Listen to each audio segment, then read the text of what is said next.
Patogenesis gagal ginjal kronik melibatkan penurunan dan kerusakan nefron yang diikuti kehilangan fungsi ginjal yang progresif. Nefron yang tersisa masih dalam kondisi utuh, tetap bekerja secara normal untuk mempertahankan keseimbangan air dan elektrolit. Nefron yang masih tersisa mengalami hipertrofi dan hiperfiltrasi akibat dari usaha menyaring jumlah cairan yang lebih banyak. Terjadinya hipertrofi ini diikuti dengan peningkatan tekanan kapiler dan aliran darah glomerulus. Proses adaptasi ini berlangsung singkat. Kemudian terjadi proses malabdasi berupa sklerosis nefron yang masih tersisa. Pada akhirnya proses ini diikuti dengan penurunan fungsi nefron yang progresif, yang akan mengakibatkan gagal ginjal kronik dikarenakan urea yang tertimbun. Pada gagal ginjal kronik, fungsi ginjal menurun drastis yang berasal dari nefron.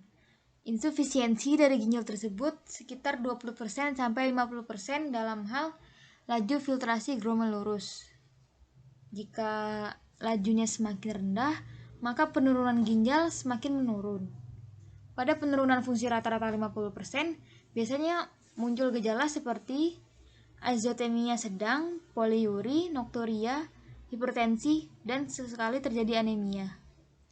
Perjalanan dari gagal ginjal kronik membawa dampak yang sistemik terhadap seluruh sistem tubuh dan sering juga mengakibatkan komplikasi.